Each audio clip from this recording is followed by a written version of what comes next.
नमस्कार दोस्तों, आज की इस वीडियो में मैं आपको धर्मराज और पोपाबाई की कहानी सुनाऊंगी। पौराणिक मान्यता के अनुसार किसी गांव में एक भाई बहन रहते थे। भाई की शादी हो गई थी, लेकिन उसकी बहन की अभी शादी नहीं हुई थी। बहन का नाम पोपाबाई था और भाई का नाम धर्मराज। पोपाबाई हमेशा व्रत और नियम से रहा करती थी।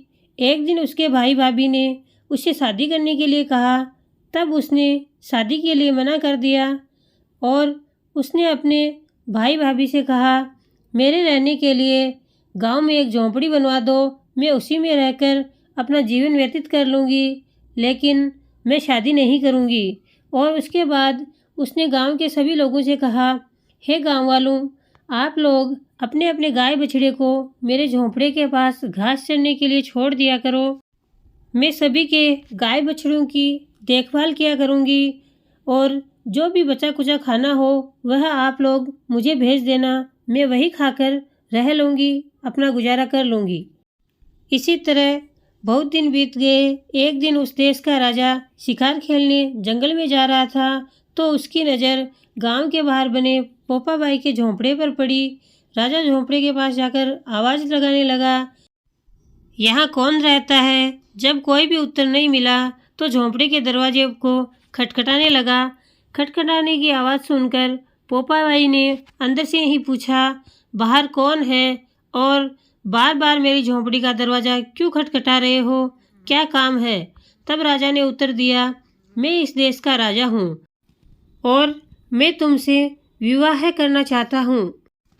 तो पोपाबाई ने कहा कि मैं पराये पुरुष का मुँह तक नहीं देखती, इसलिए मैं तुमसे विवाह नहीं कर सकती, तुम अपने राज्य लौट जाओ। लेकिन राजा ने उसकी बात पर ध्यान नहीं दिया और बलपूर्वक पोपाबाई को उठाकर अपने घोड़े पर बैठाकर महल की ओर चल पड़ा। पोपाबाई ने राजा को श्राप दिया, हे राजा, तेरा राजपाट सब नष्ट हो जाएगा। महल में पहुंचकर राजा ने अपनी रानियों से सारी बात बताई। पूरी बात सुनकर रानियों ने राजा से आग्रह किया कि पोपाबाई को सही सलामत उसकी झोंपड़ी में छोड़कर आए, अन्यथा आपको पोपाबाई का श्राप लगेगा। रानियों की बात सुनकर राजा पोपाबाई को उसकी झोंपड़ी में सम्मान सहित छोड़ने चल पड़ा। रास्ते में पाप की नदी आई, जिसमें राजा डूब गया। पोपाबाई मृत्यु के बाद धर्मराज के दरबार में पहुंची, जहां पोपाबाई का खूब आदर सत्कार हुआ और वहां धर्मराज ने पोपाबाई को स्वर्ग का राज दिया। कुछ समय पश्चात किसी गांव के एक सेठ सेठानी की मृत्यु हुई। वे दोनों मृत्युलोक से स्वर्गलोक को आए, लेकिन स्वर्ग का दरवाज़ा बंद पड़ा था। उन दोनों ने धर्मराज जी से स्वर्ग का द्वार खोलने का आग्रह किया। तब धर्मराज ने कहा, इस पर पोपाबाई का राज है। सेठ सेठानी ने कहा, हम तो किसी पोपाबाई को नहीं जानते। तब धर्मराज ने कहा, इस स्वर्ग पर पोपाबाई का राज है और तुम लोगों ने पोपाबाई के नाम से कोई भी कहानी नहीं सुनी और ना ही कोई दान पुण्य किया, इसलिए मैं तुम दोनों को 7 दिन के लिए मर्त्युलोक में भेजता हूँ।